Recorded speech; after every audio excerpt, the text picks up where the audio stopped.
Everybody, welcome to tonight's webinar. This is estate planning, leave a legacy, not a mess. And it truly is one of the most important things you can do for your loved ones and to prepare for your future. There really is nothing more that we can help you with. I mean, as far as saving heartache and planning for your legacy than estate planning. This is where the rubber hits the road for a lot of you. Great. Asset protection is one thing, taxes is another, but estate planning, so important. So there's nobody I know that has spent more time learning about estate planning, especially recently. I love it, Don.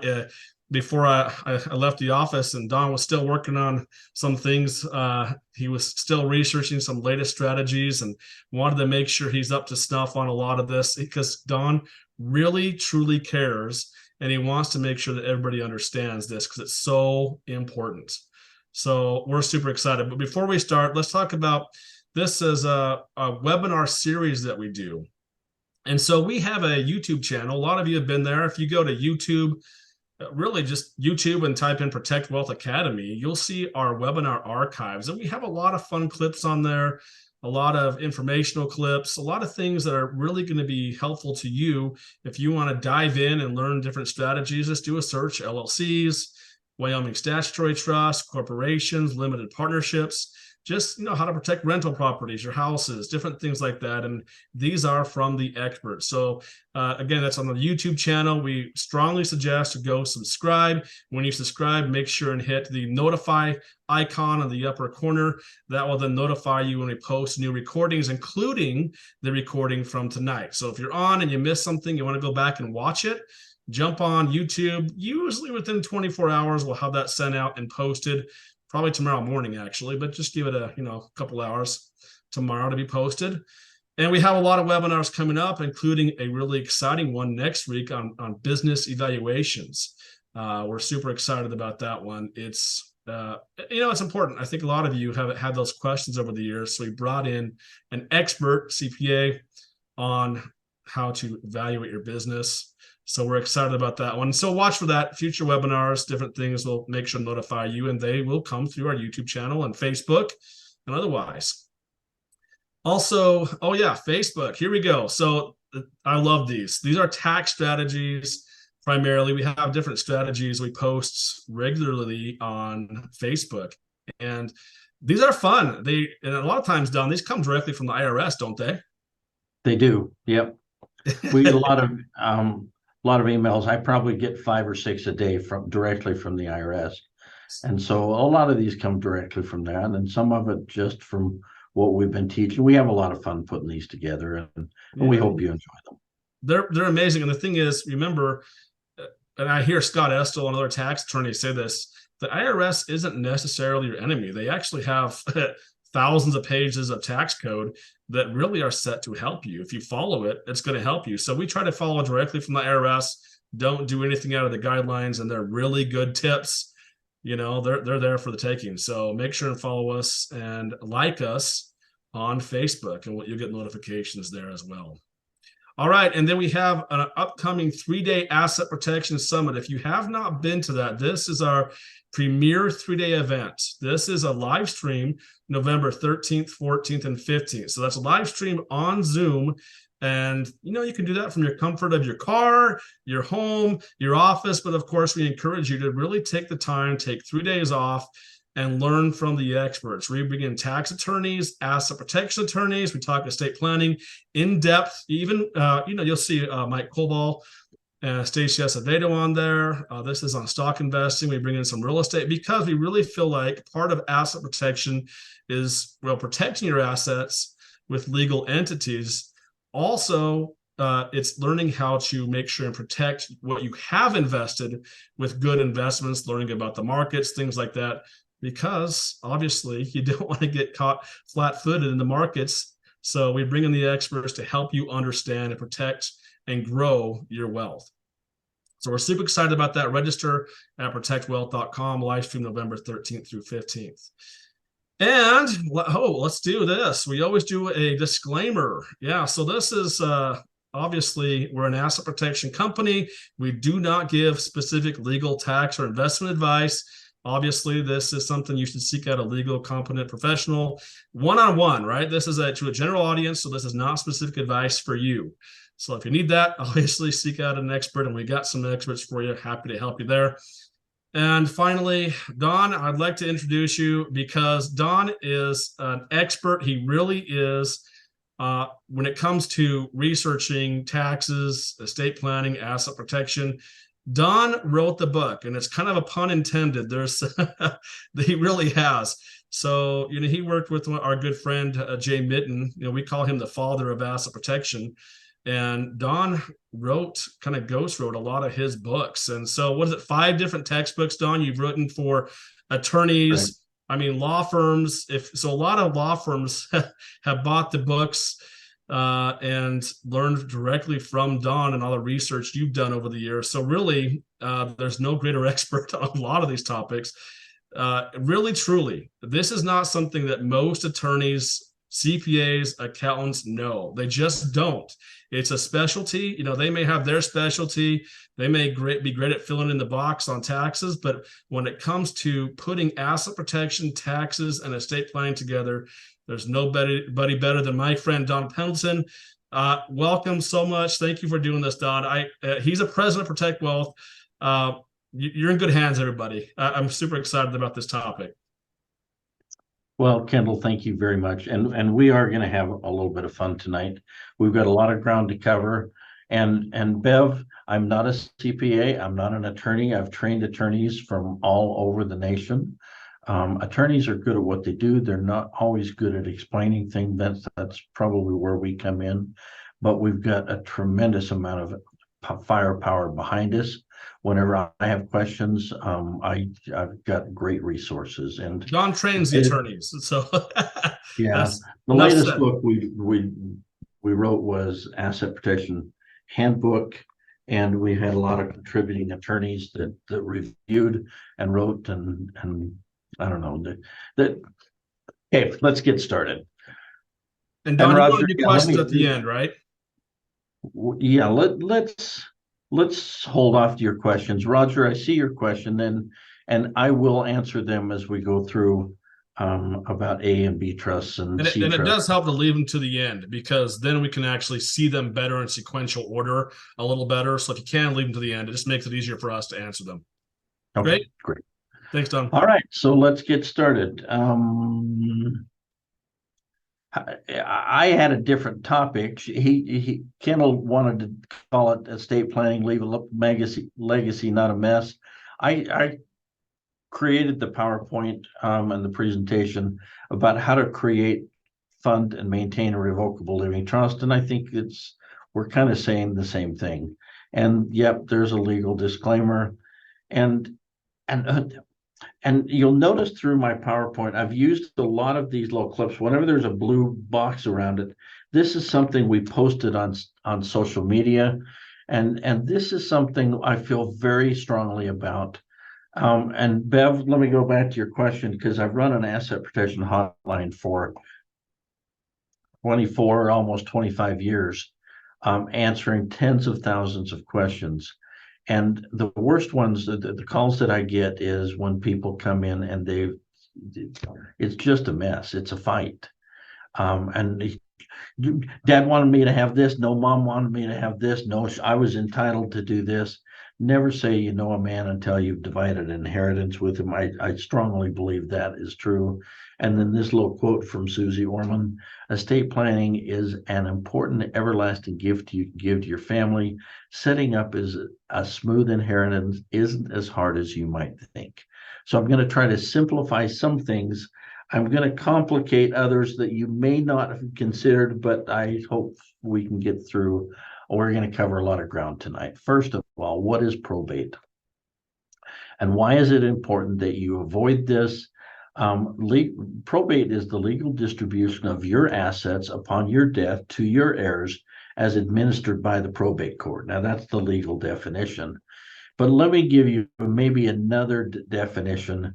If you're familiar with Christianity at all, most of you know the concept of limbo, which is the intermediary state or condition of uncertain uncertainty after death, where one's soul awaits a decision for their eternal destiny. Okay, that's another. I just kind of in limbo. I don't know. I kind of a tweener state. And that's what happens to our assets when we die and there's no clear succession plan for them. I owned a house. I'm dead. Well, who owns it now? Well, I don't know. It's kind of in limbo unless I created a succession plan. Um, it kind of sits there. So probate is to take care of all the stuff in limbo that we're not, and hopefully we don't leave a lot there. Um, another little social media post. If you don't have an estate plan, your state has one for you. It's called probate. So here's the problems that I see with probate. Probate is, number one, is the time. The average probate in America right now is 9 to 12 months. Now you think about that and you go, oh, well, that's not bad. I could wait 12 months for my stuff if I'm getting an inheritance. Well, okay, but that's good. But you remember that most people in America die broke. And so let's say you've acquired some assets over, your lifetime. Is it possible that you're going to skew the numbers? If I've got a 2 or 3 or 5 or $10 million estate, you see that and probate takes years sometimes. My wife's family, 19 years to probate an estate. And by the time they got all done with it, there was nothing left. After attorney fees and estate taxes and probate and trustee fees, and they took a multi-billion-dollar estate, and every one of the heirs received a check for a little over $5,000. I hate probate, especially in some states. Some states it's easier than others, but I hate the time. I hate the expense. On average, take everything you own, pay off the debts, take 6 to 10% right off the top to figure out what you should have figured out and say, I want this to go to this child, and fill out the right piece of paper that says that. But if you don't do that, figure again 6 to 10% off those assets or off your entire estate to figure out who gets what out of your estate. Everything that goes through probate becomes a matter of public record, and it can't be stopped once it's started. And if I own property in 3 states, my state's going to go through that lovely probate process at least, 3 times. Every state has their own rules, their own regulations. If you've never walked your parents, or I've walked multiple people through probate, and it is not a fun process. The time, the expense are my 2 biggest concerns. All right, so another social media post. Probate's an excellent way to get to know your attorney better. Or you could create a trust and avoid the whole process. There's really 2 ways to avoid probate. Number one is don't die. And I say that sort of in jest, but sort of not, because the second way is to use legal tools that don't die. If you die but there's a corporation, the corporation continues on, the trust continues on, the LLC continues on. Now the ownership might be in question, but those business entities will continue on. Do you see what we're doing? So there's 6 tools that we're going to talk about tonight to avoid probate. The very first one is look at your state's rules, because every state has, if you got a really small estate, we don't want to worry about it. Just figure it out. Unless there's a fight, just take care of it. And all of your states will have what they call a probate threshold or a probate shortcut. Here's the problems: is most states will permit a probate on small estates, but the procedures vary very differently, extremely differently in all 50 states, and they're ever changing. Let me give you some examples.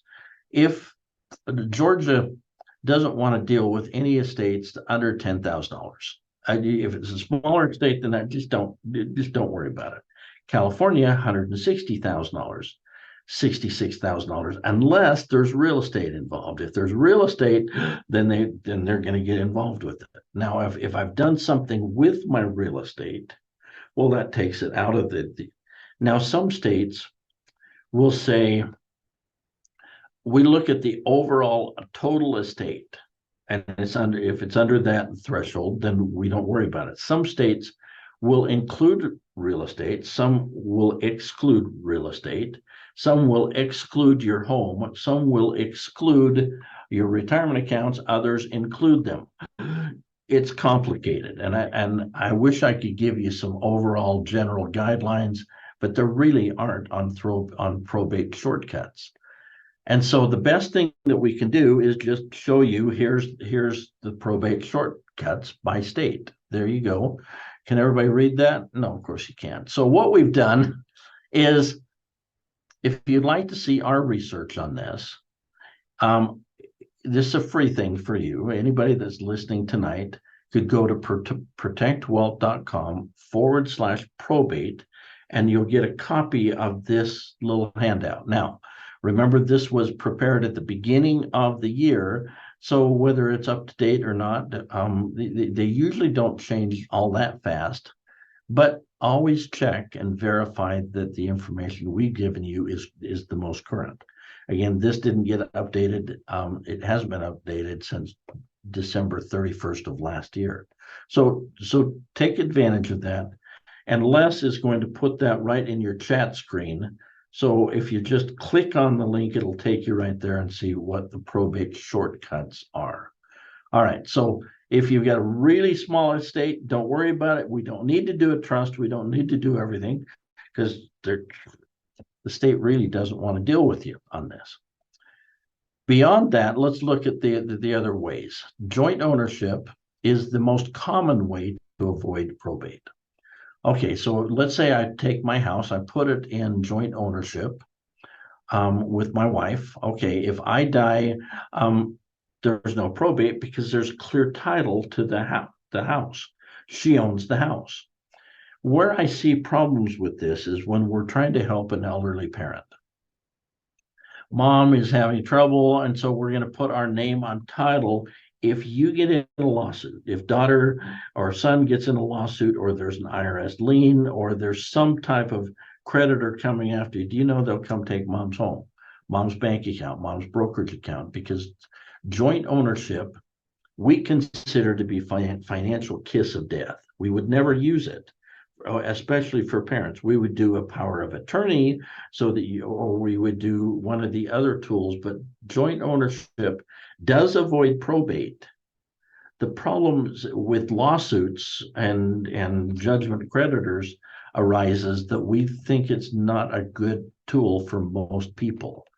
Then there's what's called payable on death, or POD, or TOD, a transfer on death. We'll use payable on death for things like bank accounts and brokerage accounts. And so on something like that, we would go to the bank and change the title so that it says payable on death, or deeds, motor vehicles, securities, business interests, like I have an interest in an LLC.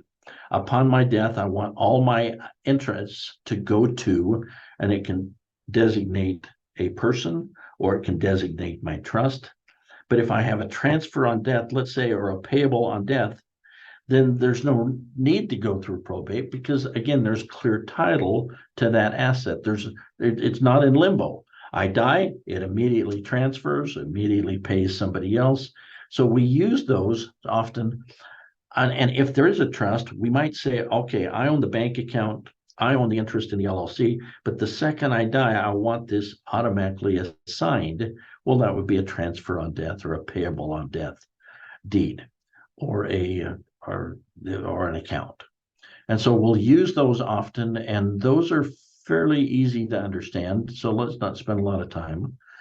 For IRAs and insurance policies,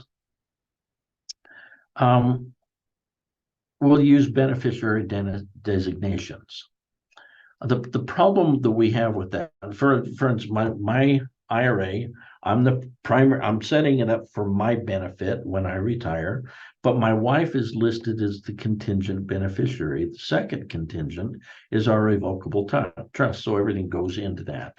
And so we often will use a trust if we're going to use a trust, if it makes sense for you to do that. We often will name the contingent beneficiary to life insurance policies and to retirement accounts. The contingent beneficiary may very well be our revocable living trust. That way, everything dumps into that, and then that distributes. And so that's an option maybe for some people. And the sixth tool that we use is then a revocable living trust. Now, the question that I get all the time is, well, what about the seventh tool? What if I've got a will? Yeah, I know, but yeah, understand what a will is. A will is actions to the probate court as to what to do with your estate. A will guarantees that that asset will go through probate. So therefore, that asset and maybe everything you have becomes a matter of public record. It's a flag to the unscrupulous who watch for public records for probate. It's easy to contest a will. Last I've read is about 25% of wills will be contested. And trusts could be, but it's very rare that a trust is contested. Because inside of the trust is generally a no contest clause that says if you want to contest this and you lose, we're going to write you out of as a beneficiary. And so those things can be added to trust, but they're not typically added to wills, and plan on about 25% of wills being contested. If we have a trust and it's fully funded, and I'll talk about funding in a few minutes, and so we put all the assets into the trust, do we still need the last will and testament? Yes, we do, mainly for two things, because the trust can only control that which it owns. And if I can't retitle things in the name of the trust, it can't control them. I can't retitle my children in the name of the trust. So if I've got minor children, the last will and testament takes care of that. It takes care of things like pets and things that I can't retitle. And there's also inside of the will a pour over provision. It looks over, it scans over, it pours over your entire estate, and it says, oh yeah, that's in there too. And so it's kind of a safety net to take all the little stuff that you forgot, all the personal property belonging to, that goes into the trust so the trustee can control it. And so we do not use the last will and testament as the seventh way to avoid probate because, again, it's going to dump you directly into probate. And then my next slide talks about, the games people play. Because you talk to a lot of law firms, we'll do a last will and testament for free. Legal Shield and AARP, and look at Rocket Lawyer, and look at all these people that would love, we'll do a will for you for absolutely free. Why do they do that? Because they consider it to be a lost leader. And one of the games that attorneys play is they give you the last will and testament for free, and they consider that then to be their accounts receivable drawer. Or these are, picture the diagram that I've got. One side is all of the unfunded trusts that they created for people. So they created the trust, but they didn't put the assets in. Well, those assets are going to go through probate. The other side is, here's all the last will and testaments that we created for people. Well, they know that a certain percent, let's say in the neighborhood of about 70 to 75% of those people, we created the last will and testament. On the bottom page of every page is the name of our law firm. They know that 70-ish percent of the people will come back to the law firm who created the trust, and they get to walk you through probate. So they go through, when they're valuing a law firm that does estate planning, they'll look at this and go, okay, this estate's worth about 1.5 million. This one's worth about 3 million. This one's worth nothing. And they know 70% of it are going to come back to you. They figure their fees, and that becomes their accounts receivable when they go to value a law firm and sell it. You have to understand the game that people play, and especially law firms. And why did I tell you this? And if you look at your trust, if you've created a trust, you know that according to the American Bar Association, they estimate 90% of trusts are not fully funded. So the attorney created it for you, and then on page 71, it said, we're not going to fund this because we're going to save you a little bit of money, and so you're going to have to fund it yourself. And here's the documents that and if you need help, call us.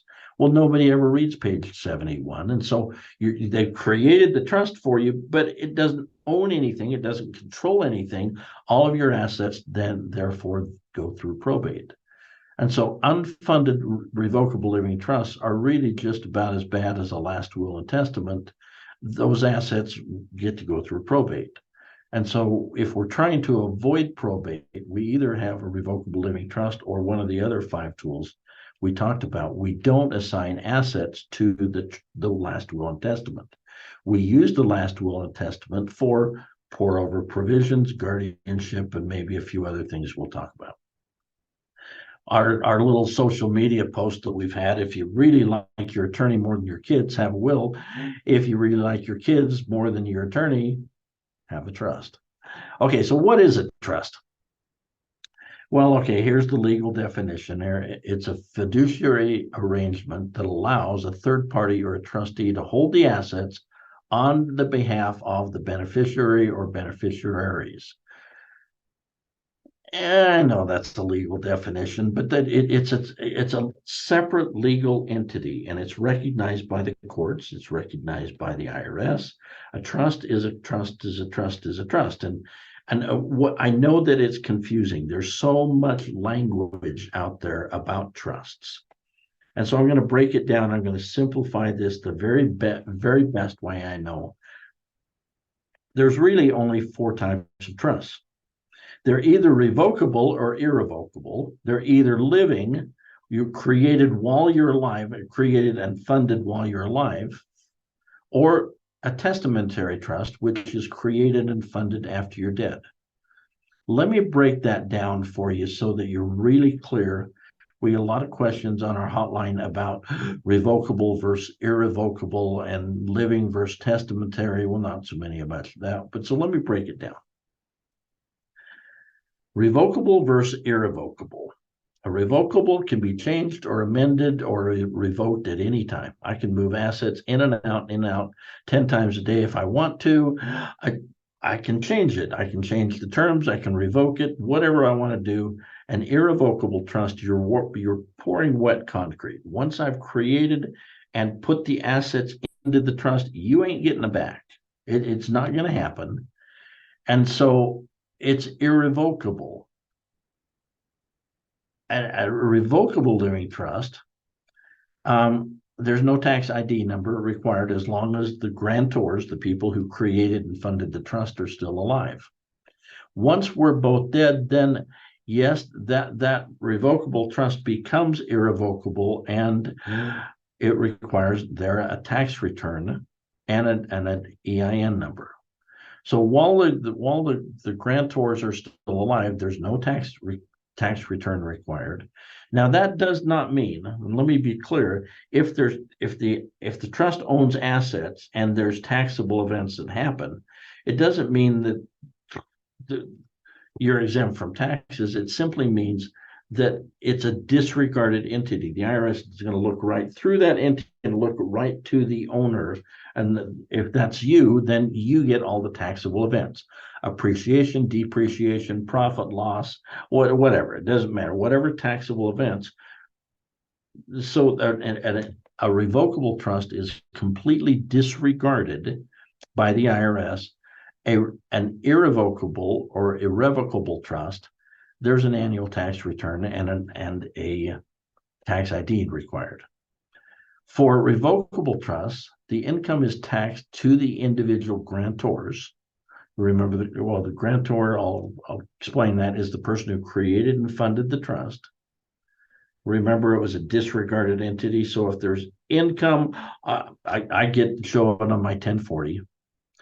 But if an irrevocable trust makes money, if I don't distribute that, if there's money left in there at the end of the year, you're going to be taxed at probably much higher tax rates than you're used to, because trusts have a whole different set of rules for taxes.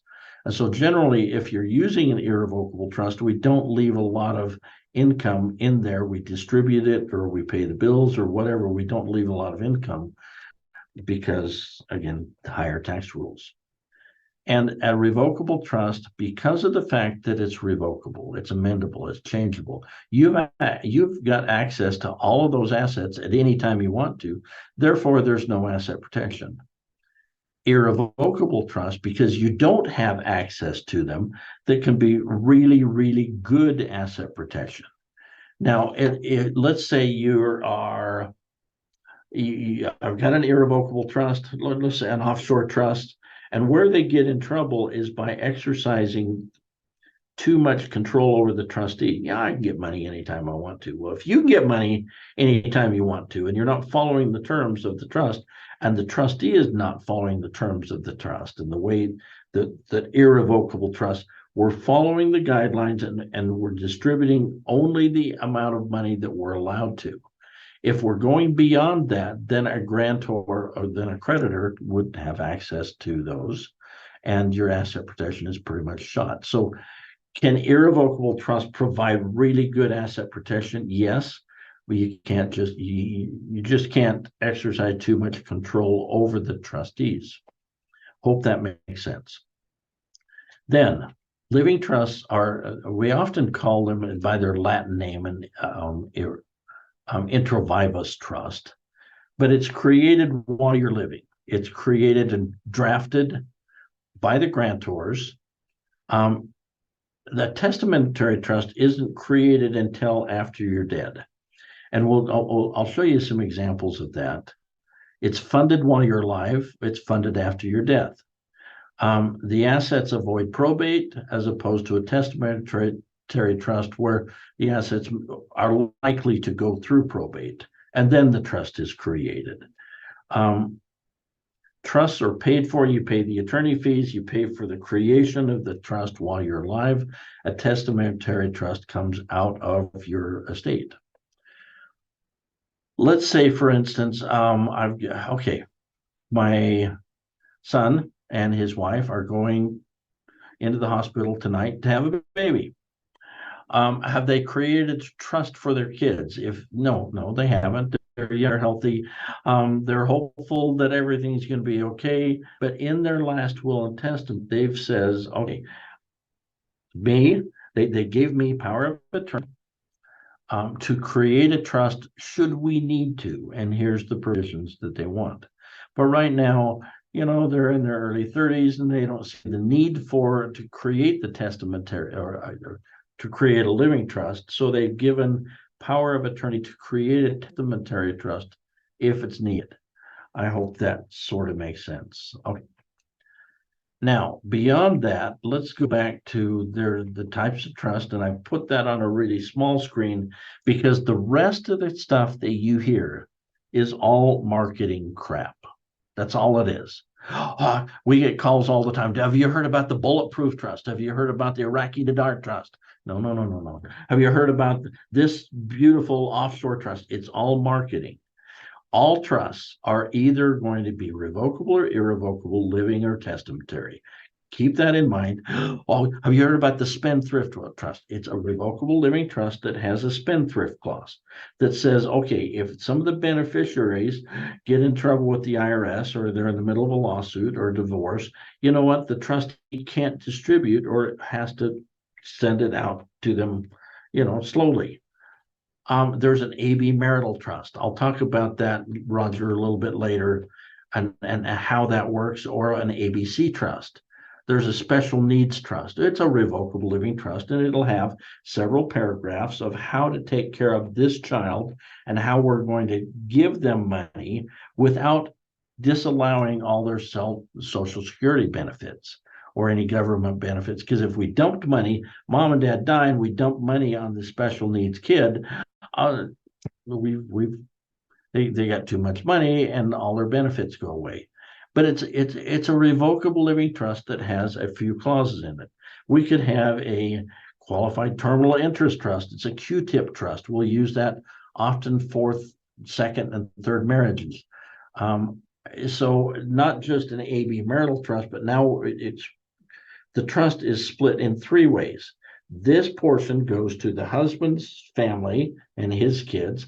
The B trust, the bypass trust, goes to the first person who passes away, and it goes to their descendants. And the C trust, the Q-tip trust, then becomes for assets that are acquired during the marriage. There's what's called a Q-dot trust, and we use that as it's a revocable living trust with a paragraph or two that says, oh, you're not a U.S. citizen, so we need to treat this differently.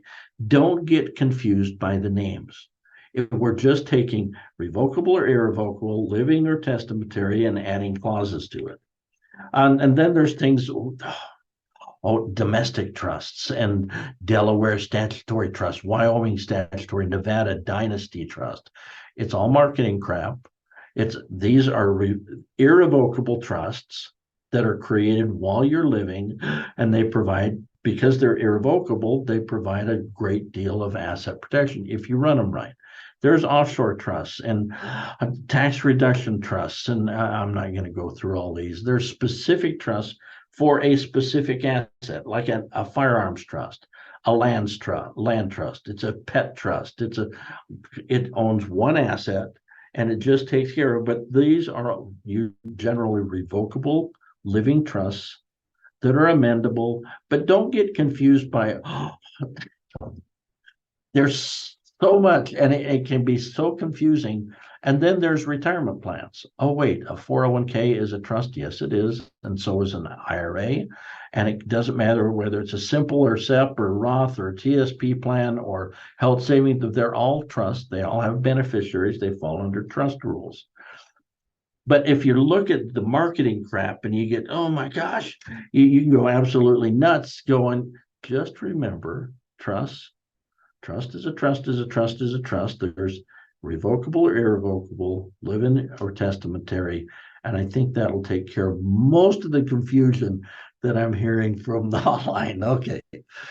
There are three parties to all trusts. There's a trustor, the grantor, the settlor.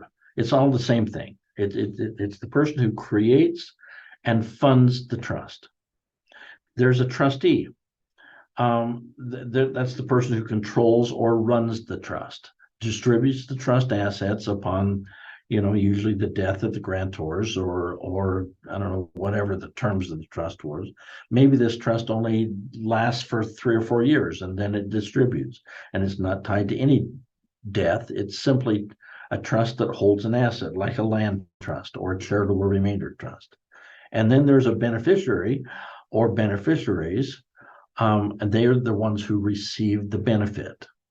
Now, generally on a revocable living trust, you are all three. There's some trusts like irrevocable trusts, you can only be 2 of the 3, but revocable grantor trusts, revocable living trusts, you could be all 3. So what do we do? If you forgive me, I put on my hat and I create the trust. There we go. I'm the trustee. I don't know if you can see that. I'm the trustor. I create and fund the trust. And then after that's over, unless I'm going to amend it later, my job is done. The trustors, they created and funded the trust. That's all they need to do. The trustee, when I'm wearing that hat, I have responsibilities. I have a fiduciary duty to continue to run the trust and distribute the assets according to the terms of the trust. If I need to amend it, I can go back to the trustor. Oh, wait, I get my other hat there, the one I threw on the floor, and I amend the trust. But that's the role of the trustor, the trustee. The beneficiaries don't do anything other than they receive the benefit from the trust. That's when we fight and quarrel and bicker, but the beneficiaries actually own the trust. And so if there's a dispute, can they remove the trustee? Well, let's look at the terms of the trust. But the beneficiaries own the trust, the trustees control it, the trustors, grantors, settlers. Okay. I know that this is all terminology, but it sort of makes sense. And if you remember the hats and you're wearing the trustor hat or the trustee hat or the beneficiary hat, I think that will help you make sense of it. A revocable living trust, if you will picture this, it is our collection and distribution entity. What it does is it holds and disposes of your personal assets and your interests in businesses. So yes, it owns your house, it owns your bank accounts, and maybe it's the contingent beneficiary of your life insurance policy or the contingent beneficiary of your IRA. So we put everything into the trust, or we have the option of doing, and all of your rights and interest in this corporation, you own 40% of that LLC. And so it's owning and disposing of the assets that you want. It avoids probate. If we took the asset and funded it, we put them into the trust, then it can control it. And it avoids or reduces sometimes estate taxes. Don't worry about that much anymore now that the estate tax is up to $12.9 million. We do in certain states that have an estate tax or an inheritance tax. But on smaller states under 12.9 million, or if you're married, it doubles it. And so it's up to 26 million. We don't worry about this, but on large estates, it's very, very to reduce our estate taxes. Okay. Let's talk about funding the trust. We're going fast. Hopefully we're going thoroughly enough that we're answering most of your questions. Funding the trust. I know there's a legal definition, but just go with me. It's the process of putting stuff in. I created the document. There's my trust. Now I need to put things into it. I need to put my bank accounts, my real estate, my interest in the corporations. So I do this, and I want you to kind of picture this, because most of you have a big popcorn Tupperware bowl somewhere. I don't care if it's red or green or yellow. Most of you will put it in the pantry or the cupboard, but rarely do you put it in empty. You always take all the little Tupperware bowls, put them inside of it, and then put the lid on, put it away. Picture that as your revocable living trust. That's way my little funny little mind works, but I pictured this revocable living trust. And then I begin the process of putting my assets into the trust. As I connect them to the trust, the assets, that process is called funding the trust.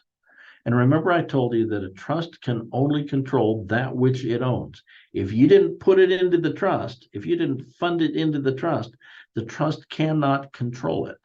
So keep that in mind. So most of you know, if I've got a home, it probably ought to be retitled in the name of the trust. I'll show you how to retitle in a minute. Now the trust can control it. Now the trust can avoid probate. If I didn't do that, now how do I know that that was done properly? Look at the property tax notice. Ours says Don and Tam Pendleton, comma, trustees of the Pendleton Family Trust. And it says that right on the property tax notice. It doesn't say Don and Tam Pendleton. Okay. And then we go to the bank and we retitle those bank accounts. And we either put them in limited partnerships or LLCs, or we put them in maybe in our name to start off with. But now we go down to the bank and we say, I'd like to retitle this in the name of my revocable living trust. We'll talk about the certificate of trust, but we take that and they retitle that. How do does it say the trust account on your checks? No, but it will on your bank statement. It will say your name, comma, trustee of the whatever family trust. It'll say that right on your bank statement. That's how you know your bank account or brokerage account has been retitled. We could take rental properties. We could take cars. We could put those into the trust. We could put IRAs. And I put a dotted line because generally the IRA, maybe we're listing somebody else, but in case they're not here as the beneficiary, the revocable living trust could then become the contingent beneficiary. The same thing with life insurance policies. And most people kind of clearly understand that process. Where we get a lot of confusion is, how do I take my interest in this corporation? I've got a corporation. How do I tie that into the trust? And we do that generally, if it's stock, we retitle the stock and into the name of the trust. And then on the Schedule A, which is the inventory list of what the trust owns, it reaches out and it says, a line item, all rights and interests in Prolific Profit RAL Homes is contained within this trust. Or we'll say all rights and interests in Piggly Wiggly LLC are contained in this trust. And so we're doing it two ways. We're assigning the interest on an LLC. We'll do that with an assignment of interest form. And then the Schedule A reaches out and grabs it and says, yep, that's mine. So I'll talk about funding a little bit better. Just I'm giving you the overall picture. We want eventually everything that you own to avoid probate. And if we're going to use the trust, then the trust is the logical place. Then that doesn't mean we couldn't have a transfer on death for the bank account. Or payable on death, we want that to go here. This real estate, I want that to be a transfer on death and take that to the oldest son or the youngest daughter or whoever and avoid the trust. We could certainly do that. We just want to provide clear title to all of the assets so none of them are in limbo and go through a probate. I hope that makes sense. There are two ways to fund a trust. Number one is to retitle the assets in the name of the trust. You remember I talked about changing a title on, let's say, your personal property. We would generally use a quit claim deed. That's QUIT. You're quitting or abandoning all your claims to the property, and you're assigning it to the trust. So we would do that. You could use a warranty deed, but it would be rare in this case. You don't need it to be warranted that there's no liens or encumbrances. You would need that if you're buying a property or selling a property, but just transferring a property that you currently own into the name of your trust might be overkill. Generally, a quit claim deed is essential. Or I could use a Schedule A. There are some items that don't have a title to them. Your grand piano doesn't have a title. So if we listed that on the inventory list or the Schedule A of the trust, that might be sufficient. Your wife's wedding ring doesn't have a title to it, but I could take a picture of it and say, this wedding ring, and list it on the Schedule A. Now, whenever possible, if there's something that has a title, we want to do both. We want to list it on the Schedule A, here's the inventory list, and change the title. So whenever possible, we want to do both. Let's talk about retitling for a minute. Wow, I got more information than I'm going to go through, but I'm going to go a little bit faster. I apologize. So let's talk about, I want to retitle, let's say, a bank account in the name of the trust. Say the person's name is Fred Wilson. So what I would do is I would say on the title, it would say Fred Q. Wilson, comma, trustee of the Fred Q. Wilson Revocable Living Trust. And then there I've changed the title, the real estate or the bank account, the brokerage account, it's got a title. And so I'm changing the name out of my name or Fred's name to his Revocable Living Trust. Roger had asked about marital trusts. And what I could do is what's most common is that Fred Q. Wilson and Emily A. Wilson, trustees of the Wilson Family Trust. What that does is that jointly puts that asset into their trust. However, there are times when I want to create an AB marital provision. I want these assets upon my death to go to my kids, or I want these assets to go this direction. And so what we would do is we're establishing your revocable trust upon the death of the first spouse creates two trusts within the trust. And what we do is we retitle that to Emily. If we want an asset to go to Emily, we go Fred Q. Wilson and Emily A. Wilson, trustees of the, and we're recognizing here that there's two different within the trust, even though it's one set of documents, it's one trust. And it's going to remain one trust until one of the spouses dies.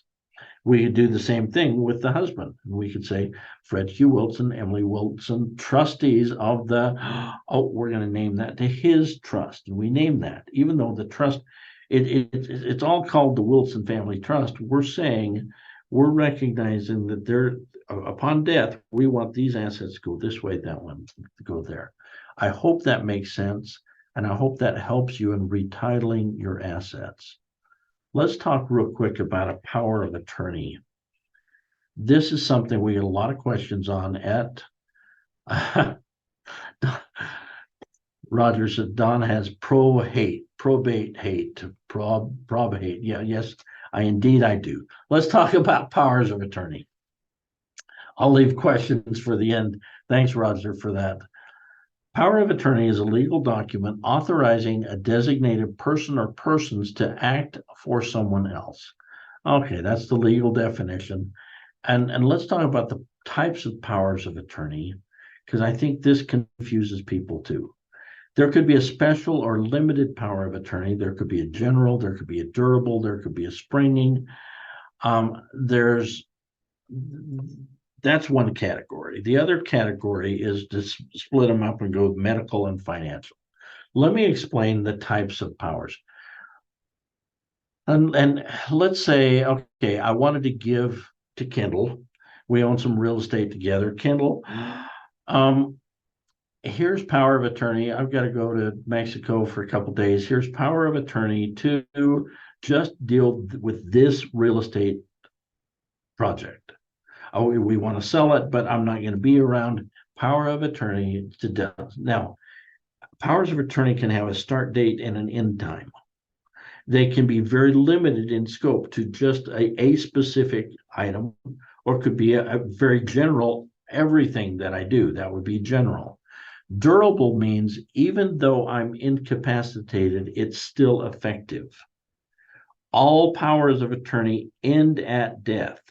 All powers of attorney. They durable simply means if I'm incapacitated, it works. The problem with the durable power of attorney is, how does somebody prove that I'm incapacitated? It doesn't have a start date. It has an end date, which is usually when I'm dead, but how do I know? Well, it springs into action. If I put in clauses that it's durable and springing, it springs into action as soon as somebody can prove that I'm incapacitated. Now, the problem with that is, how do they get the medical records if I didn't include a HIPAA release? So a HIPAA release is absolutely critical, so that whoever you give power to, your agent, can get the medical records, prove that you're incapacitated, and now your power of attorney kicks in. Medical powers and financial powers, I think those are fairly well self-explanatory. So let me go to the next slide and show you sort of how things kind of kick in, and a timeline of them. A revocable living trust is created while you're alive and healthy, and you create the trust, you fund it. But even if you're incapacitated, the co-trustee can, or the successor trustees continue on. And even after your death, trustees, there's what's called, well, trusts can generally go for up to 21 years after I'm dead. There's called a rule of perpetuities. And if a trust, generally trusts can go for longer, they can go for shorter. Maybe we've given the power of it, to the trustee. It says, I want everything dissolved within a year or two. And we've put some timelines, but the most that trusts can generally go is up to 21 years after. So, but they're created, funded while you're alive, all the way through incapacitation. Now, that's very different than a power of attorney. A power of attorney, a general power of attorney, ends when I'm incapacitated, unless it's durable.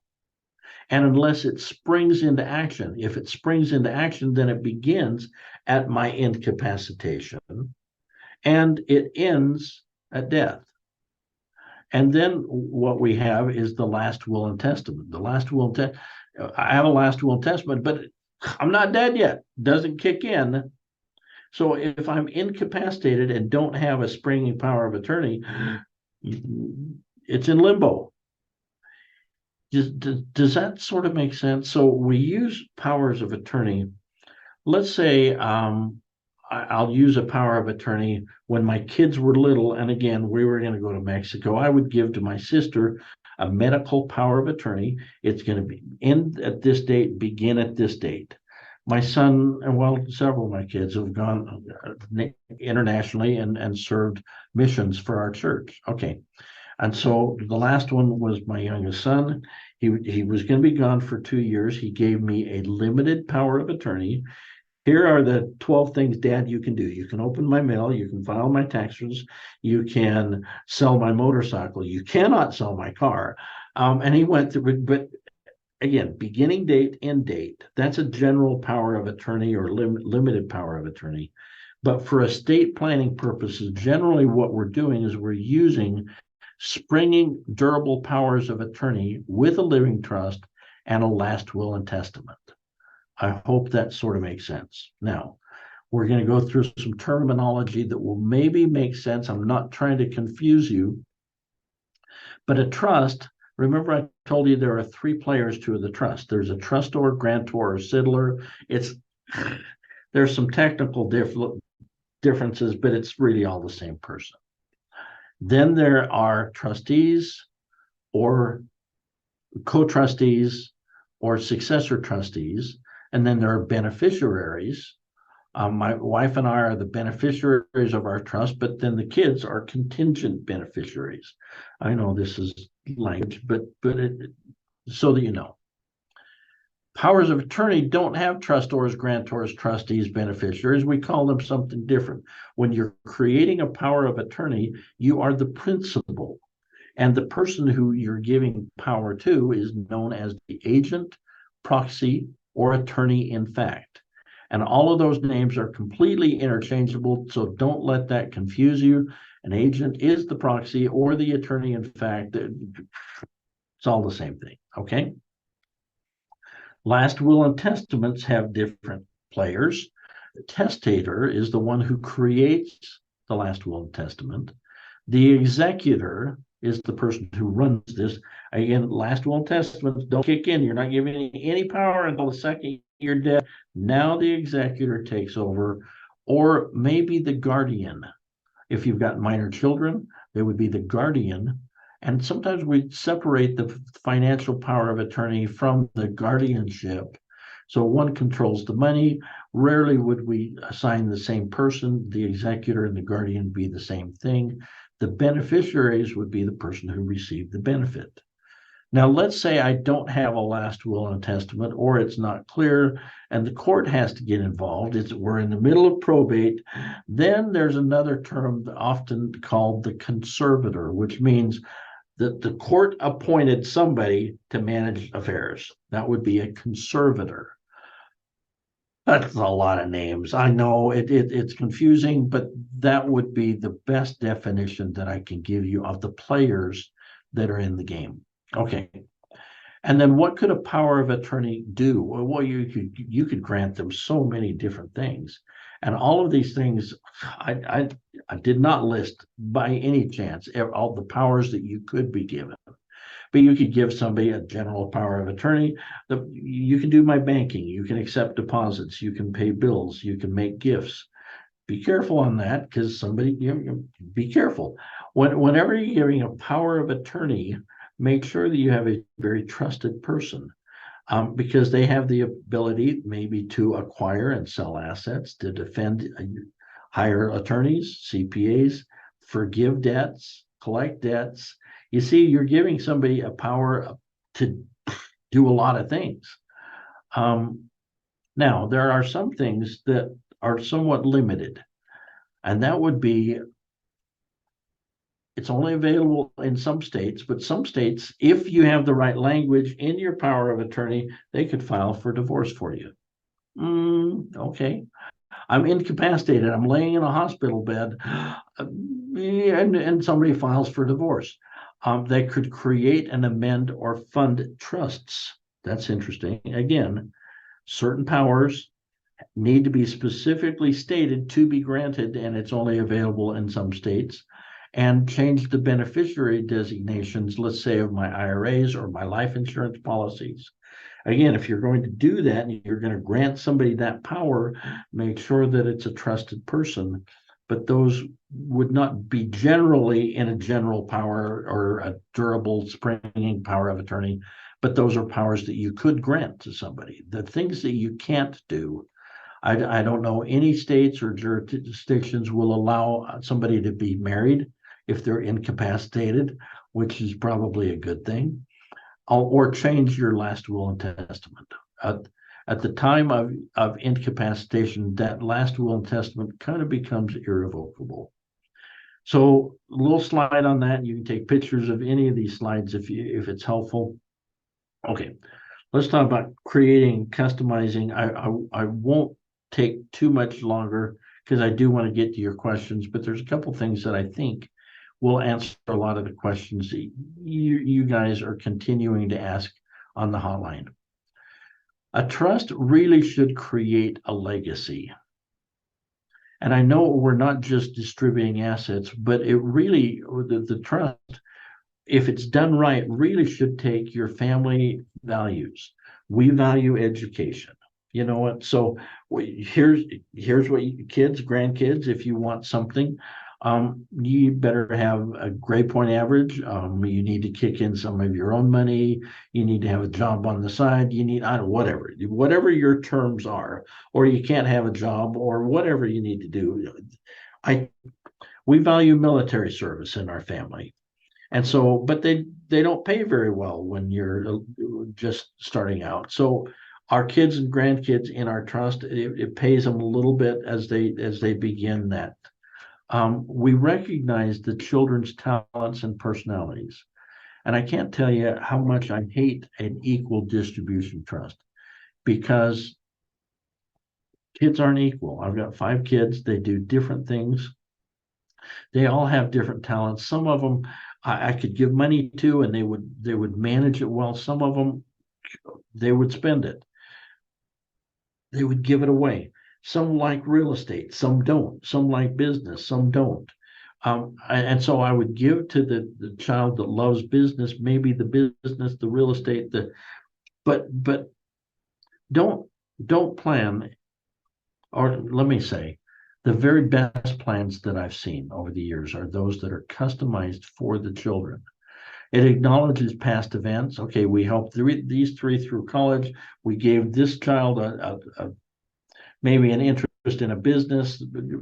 So it recognizes past events. It clarifies the distribution of how we want assets distributed.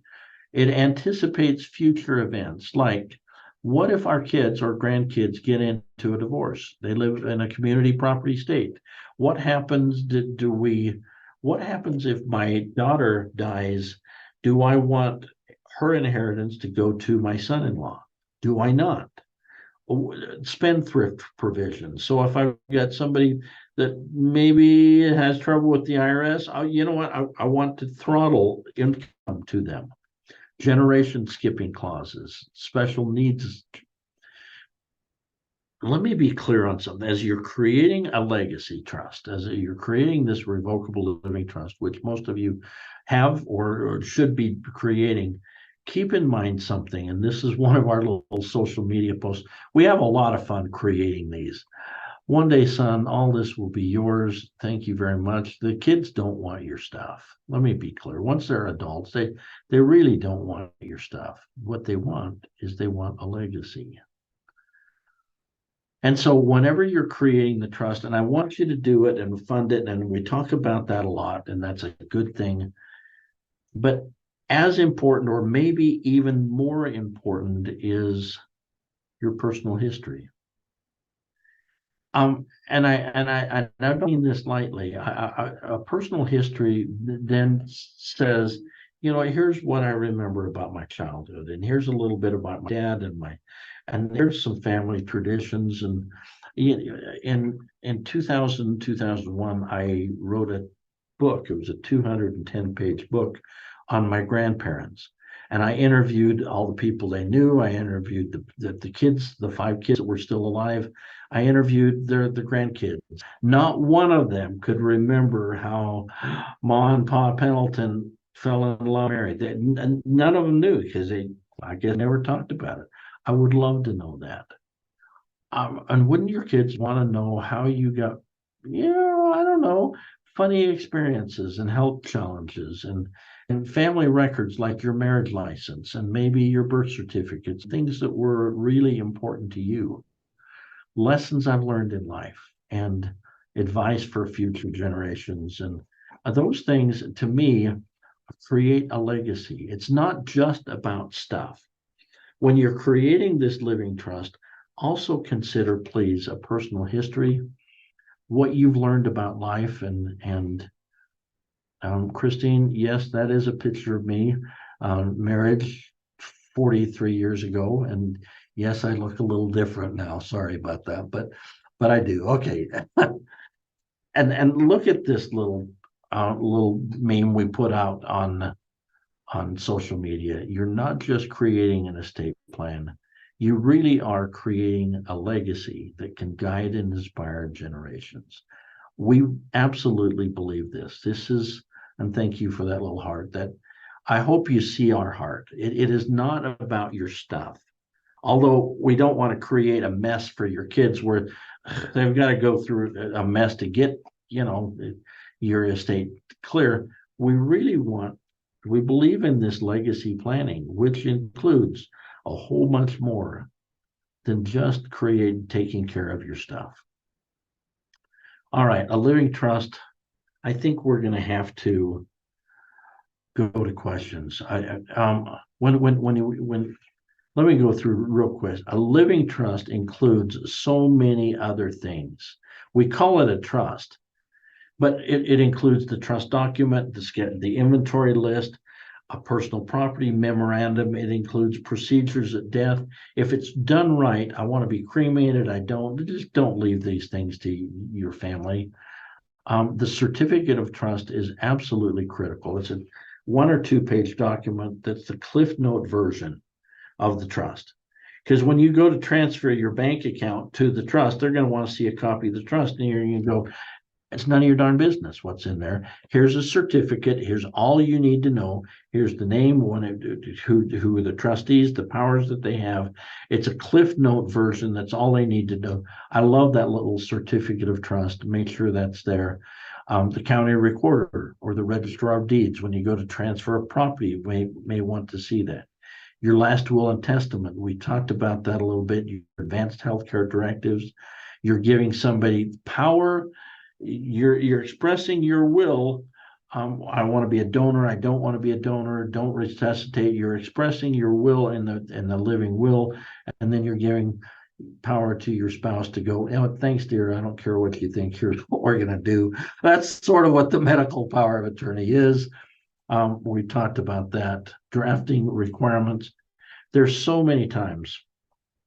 And let me just list these. There's 2 pages of these. There's times when you do not want to be your own attorney. When I was young and our kids were little and I had no idea the directions that they would go, I used to fill in the blank trust. And then we had medical issues. And then the 3 girls had gone through college, the 2 boys hadn't. Life started to getting very different, and the kids started picking their own directions, and one went through 3 marriages, and it became complicated. They moved to different states, and all of a sudden, all of these, my fill in the blank form wasn't working anymore. And this is when we went to and I'm not going to go through each one of these. I'm going to leave time for your questions. There's times when you don't want to use a fill in the blank form. Can I just tell you that and be very upfront with you? There's times when you need to have it custom drafted just for you and your family, and create a legacy that you want. I hope that makes sense. The last little section here is tips for maintaining your asset protection plan or your trust. First of all, you have to create it. I know that shouldn't have to be said, but we have to create the trust. And then number two, expect that it will change. Don't expect that when you create a trust that it's going to be good for a lifetime, because life happens and people get sick and they fall out and they fall in, and there's marriage and there's divorce and there's death, and maybe there'll be a brand new little baby born tonight, and there's interest change, and expect it to change. That's why for a legacy trust, we're creating something that's revocable, amendable, it's changeable as life goes on. Discuss your plan with your kids. And the best estates that I've seen are those that are very open. My parents, there were 5 of us kids. Each one of us got a copy of the trust 10 years before it would. There was no Hollywood drama. Myself and my sister were named as trustees because we were the only ones in the state. We had a chance to give feedback. Everyone received a copy. I know that doesn't work in all family situations. I get that. But I'm giving you the very best that I've seen, is when you're open and honest with your kids. And yesterday there was somebody here in our office that goes, I don't know that I want to do that. Well, you know what? Let's handle those situations now, because it's going to be 10 times easier now than when you're dead. And now hurt feelings. Well, why did you get the car and I got the house, and why did you get that LLC? And you know what? Let's handle it now. And I know that takes guts. I know that's hard, but let's have those hard discussions now with your kids. Amend or fund your documents as assets change. You bought a house, you started a new business, you bought a piece of real estate. And then what I strongly recommend is you set a calendar date. I like mine to be the first of the year. I can always remember. The first of the year, I'm going to review my trust. Maybe it's your birthday or your anniversary. Pick a day and try to stick with that. And this is where I'm going to review my life insurance policies. I'm going to review the guardians that I named for my minor children. I'm going to name the benefit. I'm going to review the beneficiaries, make sure that they're still alive, make sure that they're willing and capable, and maybe that's the best thing I want done. And then continue to create your legacy. Continue to record it. Continue to document what you do. Let it change. Let it amend as life goes on. Keep this in mind. Estate planning is not about you. It's about them. And I hope you hear me on this. And I hope you put up with all our little media, little blurbs, but we have a lot of fun creating those because it gets our message out and maybe it shows our heart. How do you create and fund and maintain a revocable living trust? If you're having problems with that, we've arranged with Anderson Business Advisors to do a 45-minute consult with you. If you'd like to talk to them, do they want business? Yes, they do. But they're not going to twist your arm. They will give you a discount off their normal prices. If you would like their help in creating and discussing some of those things, would do that. And my last little thought, it comes from a little social media blurb too. Isn't it ironic that we spend a little bit of money, extra money, buying organic foods and special things, and we don't have any problems buying wholesome foods for our kids rather than eating fast food all the time. We don't have any problem spending our kids to the best colleges and universities that we can afford to send them to. But then we go to an estate plan and we get it as cheap as we possibly can. And we complain that, oh my gosh, the attorney charged $3,000 to create. Oh my gosh. Isn't that funny that we do that?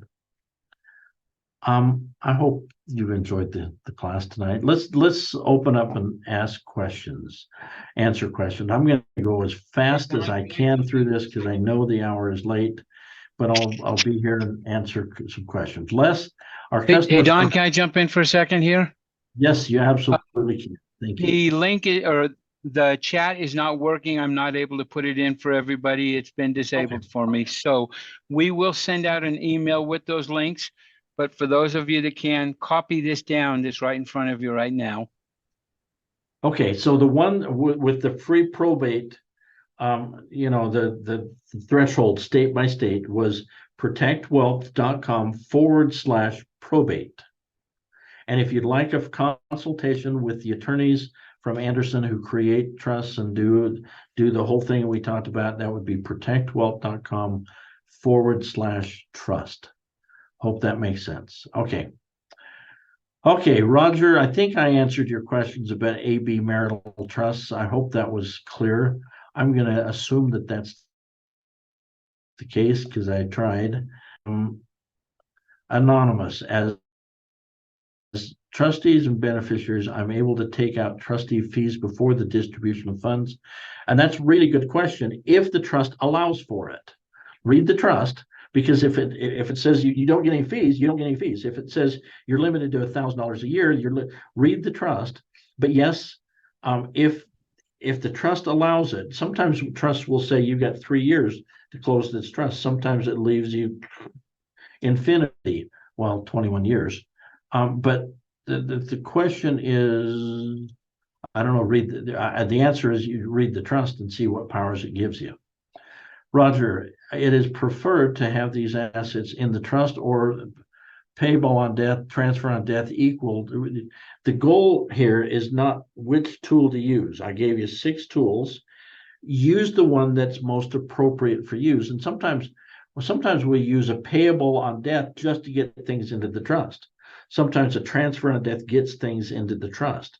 Sometimes we don't retitle the asset. We simply say, I want control all the days of my life, and we're going to transfer it on death to the trust afterwards. Sometimes it'll go to the specific person. Roger, I can't answer that question other than it's an individual decision. Okay. Done.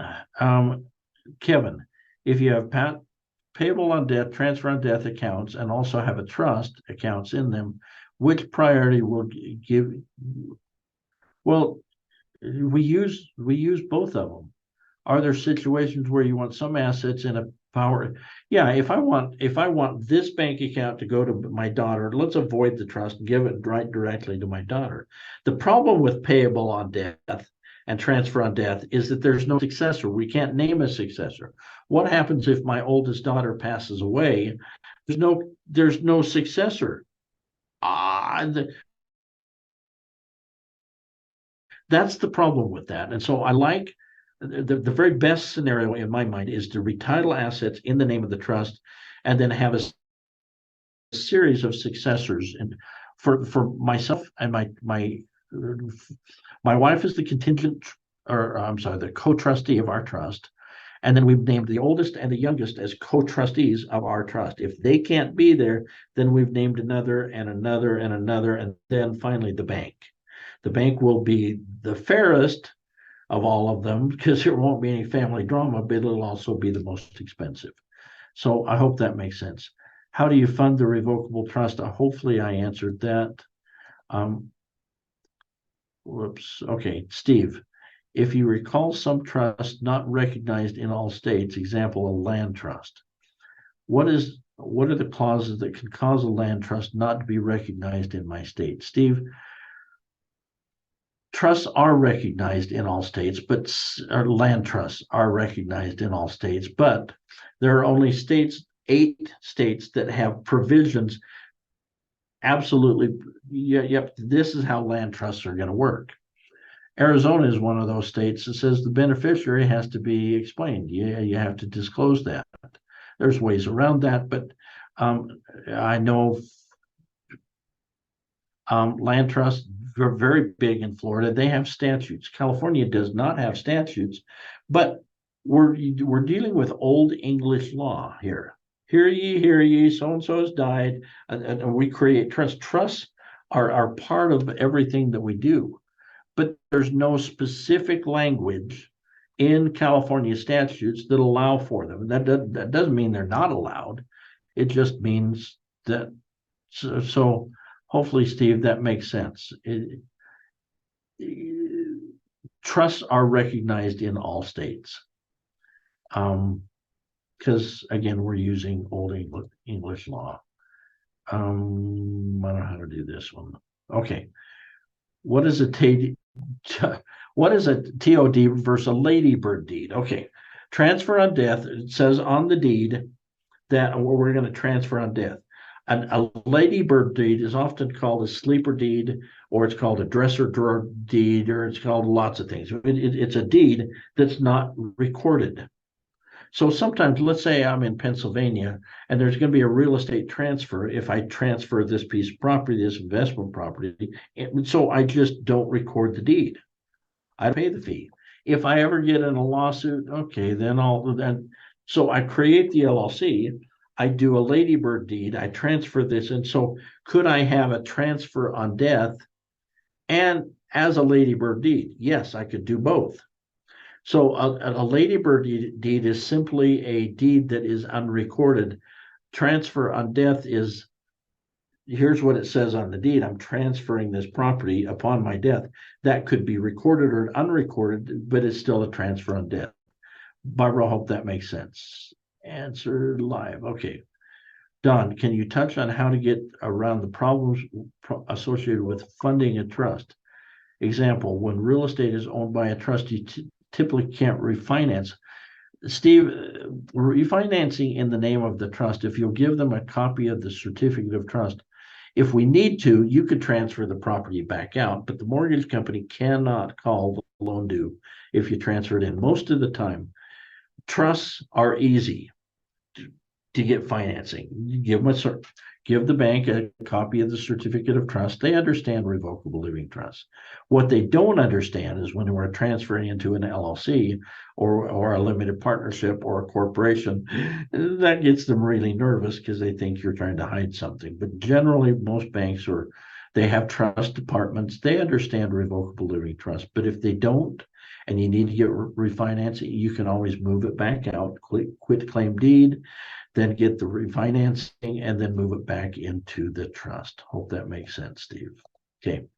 Sam, we'll be doing a quit claim deed on a primary residence it won't matter if there's a mortgage on it, Sam, or not.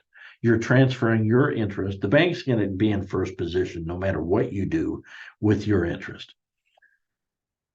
And if you're transferring it into a revocable grantor trust, which a living trust is, they can't call the loan due. And so you can call them and let them know what you're doing, but generally you just do it and it doesn't seem to be a problem. Will it be better to get a will and a trust for ourselves or get a trust without a will? Well, Anonymous, I don't know anything about your situation. Generally, if you're going to use a trust, remember the 6 ways to avoid probate. If you're going to use a trust, we always use a last will and testament in conjunction with that. Again, because of guardianship provisions, pour-over provisions, whatever the trust can't control, then the pour-over will. So sometimes some estates is all they need, a really small estate, as all they need is a last will and testament. And maybe the probate shortcut, and maybe a transfer on death or a payable on death, and all of your assets avoid probate. But once I've acquired more assets, then it's time to graduate to a trust. And if you're using a trust, always use a last will and testament in conjunction with that. Hope that makes sense. Okay. Vehicles in the state of Wisconsin. How do we get that into the trust? Roxanne, if you go down to the DMV and tell them, here's my certificate of trust, and retitle it. Commonly, I don't know Wisconsin Department of Motor Vehicles, but generally they'll say, oh, we're going to treat this as a sale and charge you property taxes. We don't want that. But if you go down and say, I'm still the owner, but this is a transfer on death, and then I want it to go to a particular child, or I want it to go to my trust, a transfer on death they don't think sales tax. We don't do that. So that's probably what I would do. And then listed on the Schedule A, I've got an Accord 2024 and, make, model, VIN number, whatever.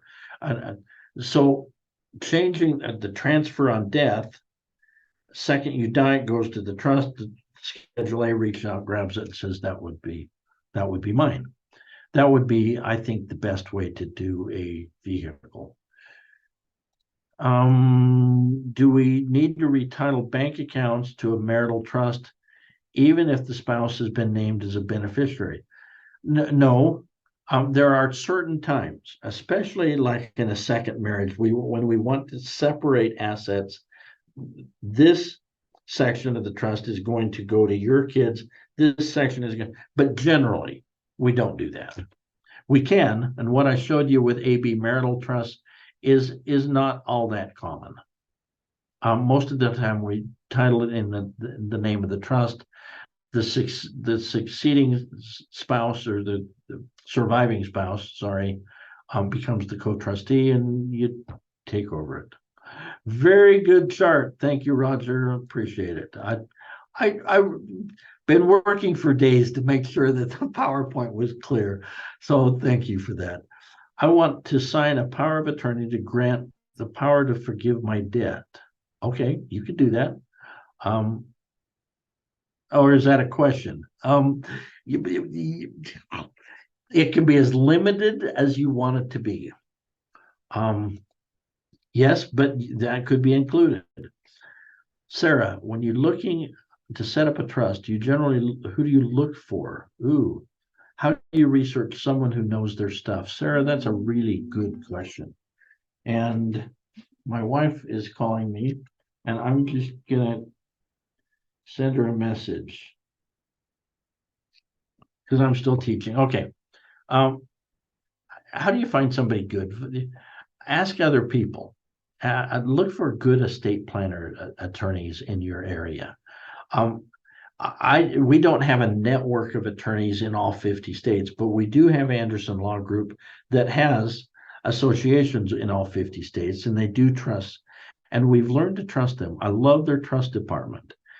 They've got some really, really sharp attorneys, and I can't monitor a network of hundreds of attorneys, but I can monitor 2 or 3 attorneys. And I love the attorneys from Anderson for their estate planner.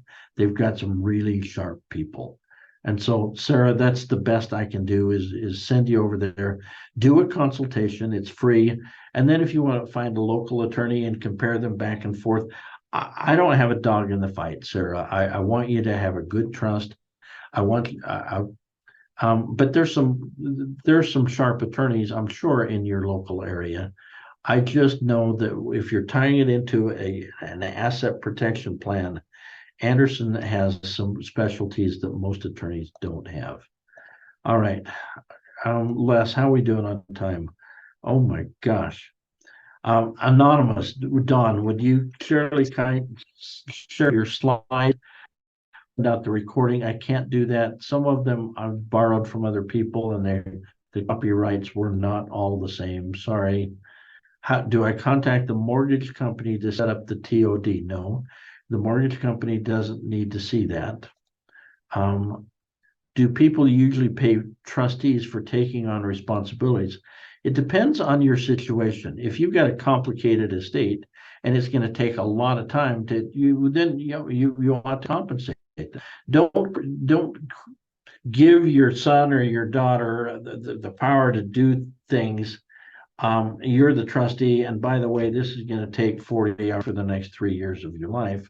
Don't do that. But it is common.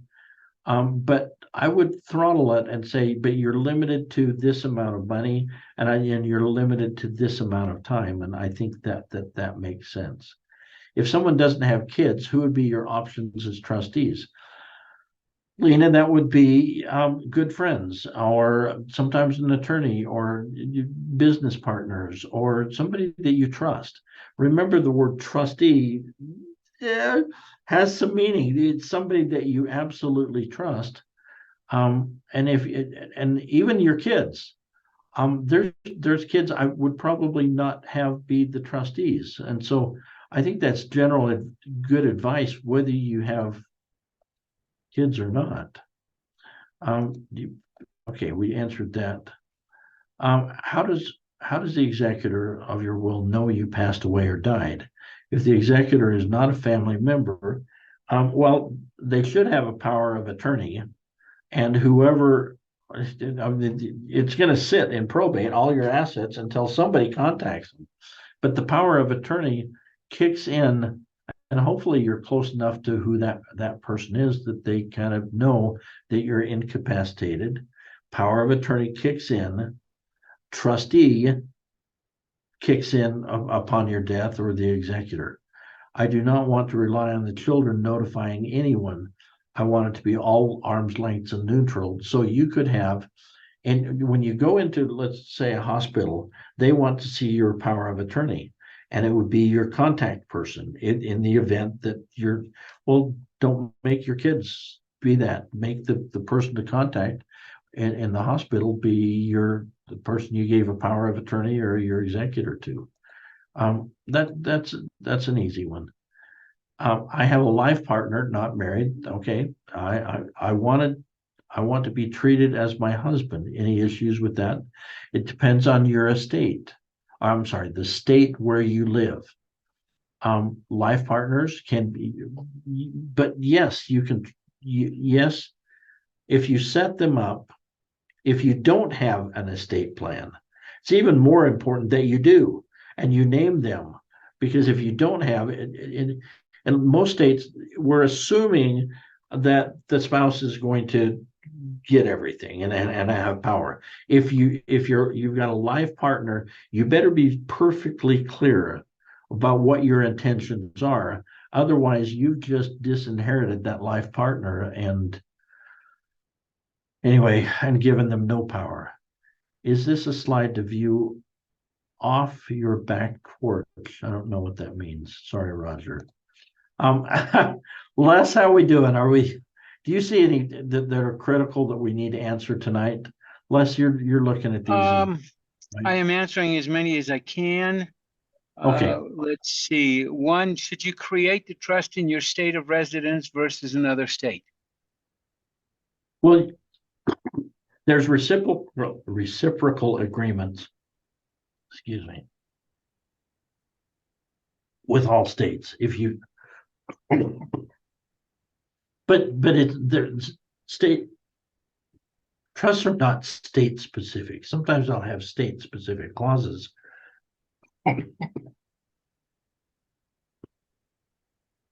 And when you move, you might want to amend the trust, because the trust will have a clause in there that says this trust, well, obeys all the laws and all of the state of Alabama or state of Tennessee, or it abides by all the laws, and anything that you find that's not abiding the law, we disregard that, but not disregard the whole contract. So is it critical that when you move from state to state, you restate it? No, but I think it's a good idea. Les, what else do you see? Greg asks, does the trust protect me in other ways? For example, if someone decides to sue me, are the assets in the trust protected from the suit? On a revocable living trust, probably not. I said in there that, I don't know which slide it was, probably not. There's almost zero asset protection. The only exclusion was, let's say I've got an asset and I did the AB marital provision. I put the house in my wife's name. It's been there for 20 years. Clearly, maybe this is an inherited property that she came in with. We could have revoked it, we could have amended it, but we haven't. Now, in that case, I get sued. Can the judge take the asset away? Well, it's really in her part of the trust, not mine. And some jurisdictions might say, you know what, that's good enough. Yes, you could have revoked it, you could have amended it, you could have changed it, but you didn't. But generally, don't consider a revocable living trust to have any asset protection at all. An irrevocable trust, yes. But that's when we would put limited partnerships, LLCs in place to hold the assets to protect them, and then we tie that interest down to the trust. But don't count on a revocable trust having any asset protection. Is that clear enough, Les? Yes, okay. Stephanie asked, what if you have trustees not in your state and beneficiaries in 3 different states? That's fine. That's fine. Be careful of one thing, and I don't have that on my screen. I didn't put that in this PowerPoint. There are some states, there are only a few that will charge like an inheritance tax. If you live in that state and you receive an inheritance, you get to pay a tax on it. Generally, estate taxes, state or federal, are paid by the deceased. It comes out of their estate before anything is distributed. So that would be my only caveat. And there are a few states that have both an inheritance tax and an estate tax. Like Oregon, for instance. I know the federal limit is 12.9 million, but Oregon estate taxes kick in at $1 million. Anytime you're giving away more than $1 million, there could be a 10% tax on that. So states sometimes have state taxes. We call them death taxes, or they sometimes will have inheritance taxes.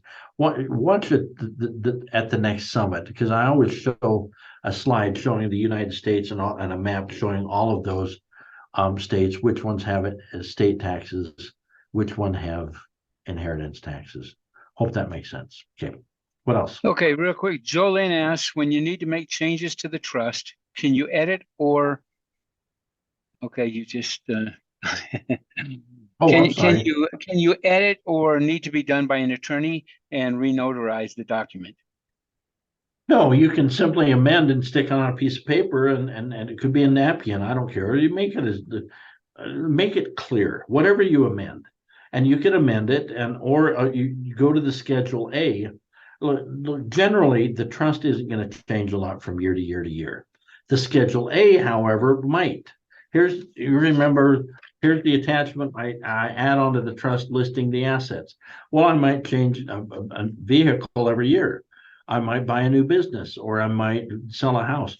So I change the Schedule A, get that signed and notarized, attach that on. And sometimes, or I take the Schedule A and write on it in pen, assets sold on, January 1st, 19, whatever. So some of these things can be done if sometimes in pen and ink, and we add an amendment to it. Sometimes we'll attach a piece of paper. Sometimes it's time to total reconstruct the trust.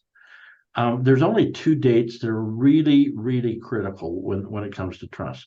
One was 1997 or 6 when HIPAA came in.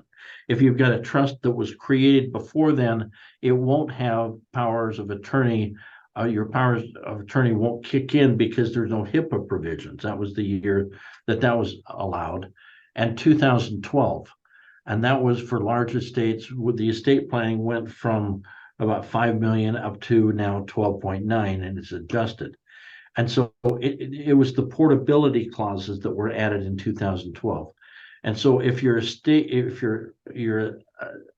plan was created before then, I would really consider amending that or getting it restated. But sometimes it can be done with a pen and paper, and sometimes just an attachment and an appendix A and B and C and D and E, and we just add on things. But sometimes it's time to restate it. Okay, Kevin wants to know, if you die and you have debts which have interest accruing and you can't resolve your estate for a year, can the interest be erased? Well, hopefully your trustee is going to be a good negotiator.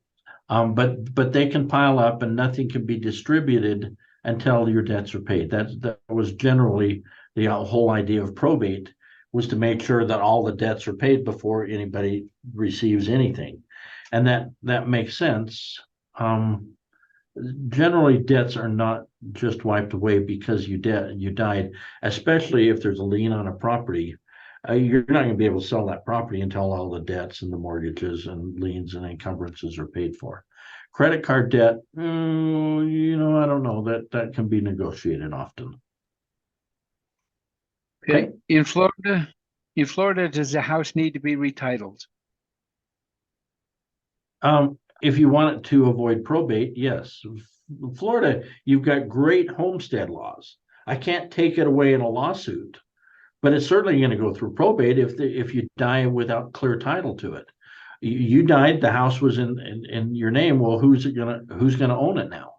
That process, a transfer on death, or using a personal residence trust or a land trust or a revocable living trust, something so that, okay, you're dead, but the trust continues, or the transfer on death establishes clear title. Something has to, but as good as probate is, I'm sorry, as good as Florida is on protecting home from lawsuits, I can't help you if there's no title to it when you die. Okay. Okay. Thanks, Ron. Here's a good one. Are estate proceeds vulnerable to estate reclamation from past social benefits such as Medicaid? Yes, it can be. So somebody dies and they've been receiving Medicaid benefits. So they said, you were completely indigent, had no assets at all. Yes, can Medicaid come back after the estate?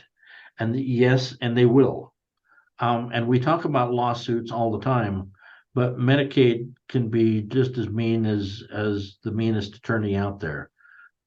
Yes, absolutely they can. Okay, going back to updating Schedule A's, Lena asks if all my assets are in my LLC, as long as my LLC is put into my trust, do I still need to create a Schedule A or update Schedule A? No. So I've got assets in a limited partnership or an LLC, and I changed the assets. And now, usually an LLC will have a Schedule A listing. Here's the assets that it owns. But the only thing that would be on the Schedule A of the limited partnership, there's my wife again. Let me see if there's a baby being born. Excuse me just a second. Hey, babe, still teaching. What's happening at the hospital? I am. I'm not answering questions. I created so many questions. I was so confusing that it just, anyway.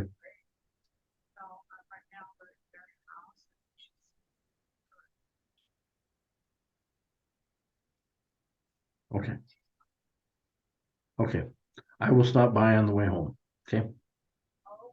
Okay. Love you. Love you. Bye. Okay. That was my wife. Let's go for another 10 minutes, and then I have to go to my daughter-in-law's house who's having lots of contractions and isn't at the hospital yet. Okay. What else? Steve says, do I remember correctly that I can't leave my business that I wholly own into my revocable living trust, but I need to include my shares or interest in the business? Well, we'd leave an interest. If it's a corporation, Steve, we can retitle the shares in the name of the trust. It could transfer on death, or we could take your shares and say, for instance, okay, Steve, retitle those into Steve's Revocable Living Trust. Steve, last name, comma, trustee of that, and we would retitle the shares of stock. If it's an LLC, there's two ways to do it. We either make the trust the member, or we could have an assignment of interest that says, Steve, you're the member all the days of your life. The second you die, all your rights and interest go down to the trust, or they go to a specific person. As long as it doesn't go in limbo somewhere, then it's avoided probate. And we don't have to run everything down to that big Tupperware bowl, although that could be the tool that you use. But LLCs, limited partnerships, corporations, all can be transferred. It could be a transfer on death, or just change the ownership to the trust. Either one of those would be efficient. Okay, Lena is asking if I put my primary residence into the trust, does that impact me to do refinance or take HELOC in the future? It could. Sometimes the bank will definitely want to see a certificate of trust. Sometimes they want to see the whole trust. I'm not a big fan of giving them a copy of the trust, but occasionally they do. Generally, they become very good about refinancing in the name of your trust, as long as your name's on it. If you called it, the Purple Flower Trust, they're going to be a little. But if it's in the name's in the trust, your name is on the trust, and they can see that you're the trustee. They're generally okay with that. If you need to, like we mentioned, pull it out, do the refinance, and then move it back in. Okay. I don't know if you answered this one. Is the step-up basis occur only, or is a step-up basis only occur when assets are transferred through a trust? How about when joint ownership? Will survivor spouse have a step-up basis? Step up in basis does not need to be in a trust. It could be in my name, and it's going to go through probate. But that's it, and then the kids receive a step up in basis when they get it through the probate process. Yeah, don't need a trustee to do it. Totally different things. Okay. One more on estate reclamation. Can estate reclamation pierce probate and go to Medicaid if I didn't die incapacitated, poor, or in a nursing home? Do they collect after a certain age, or is it asset related?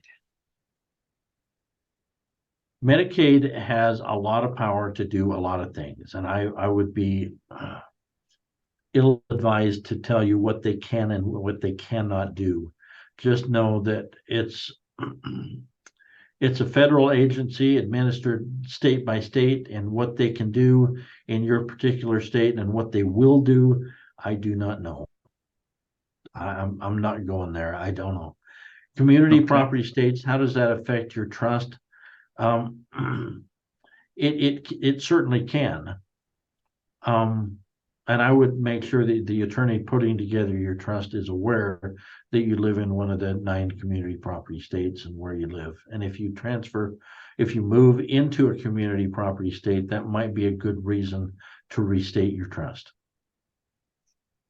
Okay. There's only a few more here, and then everybody else is saying, Don, you need to go home. So can a Yes, I charitable trust probably be do. Can a charitable trust be a sub part of the revocable living trust? Generally not. The rule is a trust can't own a trust.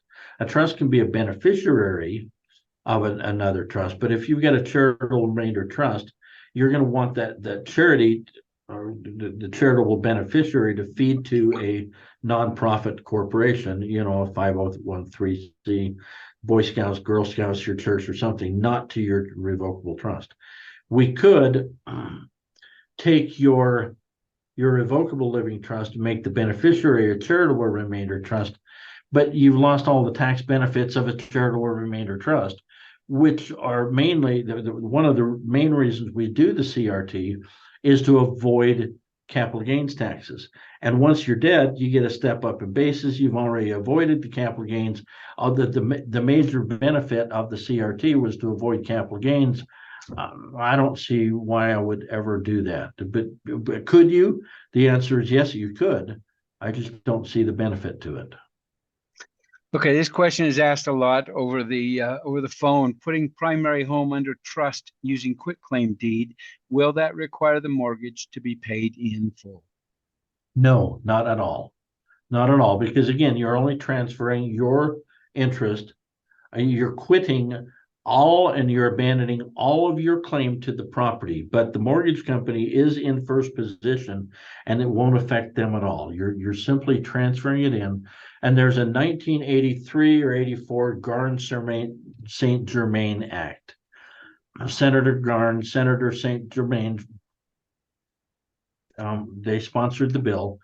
What was happening is interest rates were 13, 14, 15, 18%. And the mortgage companies were going around and finding out, they were looking in the county recorder's offices, finding out anyone who had transferred their home into the revocable living trust. They had a 3 or 4% interest rate. Now they're making them refinance at a much higher interest rate. And Congress said, no, you can't do that. Banks and lending institutions cannot, if you transfer your home into a revocable living trust, they can't call the mortgage due. So I would have zero fear of that. Zero. Okay. Okay, here's one that goes along with one of your earlier slides. William asked, for those of us who have purchased a living trust LLC package, has anyone created a checklist or a list of all the things we need to do to set up accounts correctly and put things into the trust that need to be there?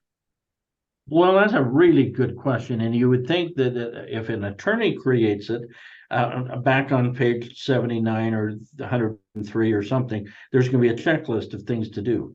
When we wrote this book, there was a little bit of a checklist, but not all inclusive. I don't, that would be a good project for me to work on in the coming months. And so I don't know of one. You might find something on the internet, but I don't know of one. I'm sorry. That is a really good question. If I have multiple rentals on one property and want asset protection, would you break each unit into separate trusts and be irrevocable to protect each one and your other things, or how would you do it? Well, okay, I'm not a fan of the idea because it's an irrevocable trust. I love them and hate them. You're pouring wet concrete, and life changes too much for me. I would rather use LLCs or a series LLC, depending on the state that you live in, and separate the properties and then tie that to a trust. I'm a really big fan of irrevocable trust for life insurance. Or I've got this cabin up in the mountains, and irrevocably, it's going to go to my kids and grandkids. That's never going to change. I would use irrevocable trust for that. I'm not a big fan of it for assets that have the potential of changing and causing me problems. I like things that, and if I'm going to do tax returns for irrevocable trusts are expensive because there's very few CPAs that will take it on. H&R Block, you're not going to find somebody that's going to do an irrevocable trust very easy but LLCs, they understand how they work. I'm just, can you do it? Yes, I'm not a fan of it. Okay, just a few more questions. Some of them may be repeats. Personal residence, how is it put into trust on Schedule A, or retitle it? If retitle, what happens to the homestead exemption? Do both. Do both. And in most states, it will. In fact, I don't know. I think Florida was the last holdout. And that was probably 10, 12 years ago. If you transferred your home into a revocable trust, you lose the homestead. That's gone. I don't know any states that are going to revoke your homestead by using an estate planning tool, which is a revocable living trust. So don't do that. Kendall? Okay, so just two more questions, and then we need to get you out of here. I'll call you back, Kendall. Okay. Okay, so just two more questions done, and we need to get you out of here. And then I've got a baby coming. Okay, go ahead.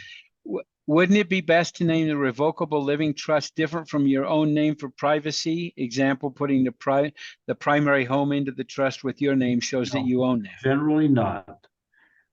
Kendall, go ahead. I'm still teaching. Okay, bye. Revocable living trust is a private document. Look, an LLC, a corporation, if it's out there for the public, I want something that is, that's going to attract people. For an LLC that holds assets, I want something that's going to be anonymous. I want it to be, I don't know, something that doesn't tie to my name. But a revocable living trust is a private document. And nobody's really going to see that. And so could you title it, some obscure name? You could. you're going to have a really hard time with your home and with, getting refinancing if you call it, you know, sweet baby pig, LLC or trust. Most of the time, your estate planning is a private document. And nobody's going to see it. Oh, the bank is going to bank, but nobody's going to get into the bank records. I'm not a fan of retitling, or I'm sorry, naming your revocable trust anything other than your name. You can, I see people do it, but the anonymity is for other things, and the trust is already a private document. It's not a matter of public record. It's not listed with any state or federal government. I just don't see the need for it. Okay, last question. Okay. One final question. If a joint owner on a deed consents to be removed, how do you retitle the deed in your individual name? Then go down. If it's a piece of property, probably they would have to quit claim deed. They're abandoning all their claim to the property, and sign it over to you. So, but it would have to be a transfer, or I'm sorry, it would have to be a title change. If something's already in joint ownership and now it's coming to you, they would have to quit or abandon all their claims to the property to be titled correctly. I'm sorry I created so many questions, but in fairness, you're asking a lot of things that we didn't talk about today either. So we do have an asset protection hotline. You're welcome to call it with simple things, but we don't keep a record on you. We can give general answers. That's calling our office 800-276-1430. But for complicated questions about your estate, I would really, really strongly recommend you go to and take advantage of that consult we gave you with Anderson Law Group. My final thought is estate planning is not about you. It is about them. Take the time to do it right, to put some thought into it. Don't make this a last minute deathbed creation. This is a legacy, and I hope we've got that message clear. Thank you very much. I really do need to run tonight, or I would stay and answer your questions. Thank you for being here. Good night.